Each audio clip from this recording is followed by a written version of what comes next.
going to be on the line. A hat-trick. Roglic wins the stage. Welcome to stage 11 of La Vuelta 20.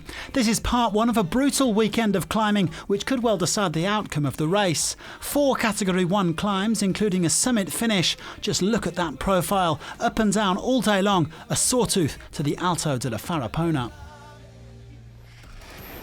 All eyes today on the top 2, Primož Roglic and Richard Carapaz, who began the day on the same time overall. There was a nervy start to the day's action, with the first Category 3 climb coming right at the start. Tim Wellens was the first man to scamper up the road, picking up a few King of the Mountains points on the Alto de la Campa. The Belgian looking to close the gap on Guillaume Martin, the man in the polka dot jersey. An almighty battle to get into the breakaway, with a small group finally pulling clear on the second climb, the Alto de la Colladona. Bruno Armirail, Nelson Oliveira, Nicholas Eige, Mark Donovan and Michael Storer. Martin bridging across too, though he failed to take any points at the summit. Wellens and David Gaudu joined them on the descent, so 8 riders now up at the front. And they were averaging a speed of 42 kilometres an hour over the first 2 hours of racing. That being said, their lead was only 1 minute and 45 seconds heading into the final 100k. Onto the Alto de la Cobertoria, almost 10 kilometres at 9%, where Marc Soler decided to go on the attack for Movistar. The Spaniard began the day 10th overall, 3 minutes and 52 down on Roglic and Carapaz, and he soon caught up with the leaders. Martin tightening his grip on the polka dot jersey with maximum points at the summit as Wellens began to go backwards. Well, the legs must have been starting to sting as they attacked the penultimate climb, the Puerto de San Lorenzo.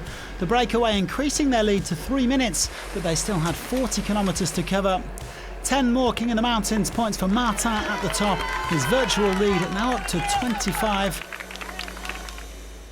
And so onto the final climb, the Alto de la Farrapona. 5 riders still plugging away at the front. Soler, Martin, Gaudu and the Sunweb duo of Storer and Donovan.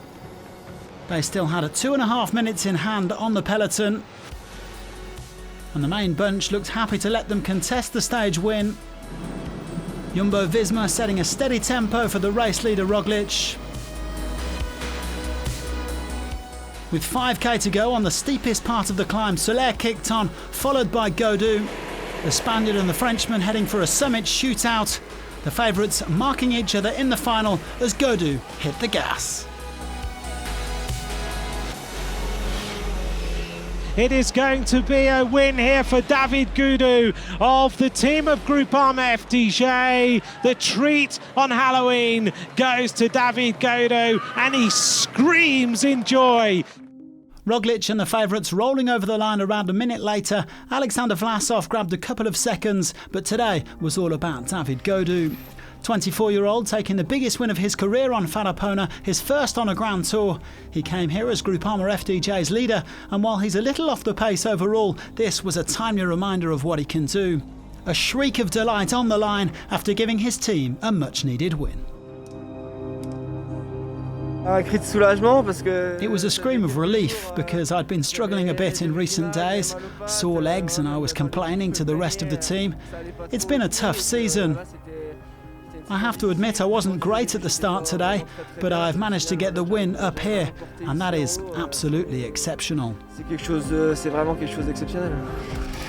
Gaudu outgunning Marc Soler to take only his 3rd career win. Storer, Donovan and Martin around a minute back, followed by the GC favourites, Roglic rounding out the top 10. It's pretty much as you were overall, although Hugh Carthy lost a few seconds.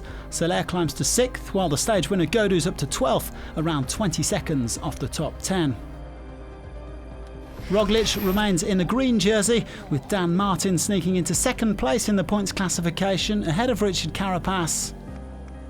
Still no stage win, but it was a good day for Guillaume Martin, the Frenchman extending his lead in the mountains classification to 26 points over Sepp Kuss and Carapaz. Enric Mas is still the best young rider, but Gaudu has cut his advantage to 3 minutes and 8 seconds. The battle for white isn't over just yet, and neither is the battle for red.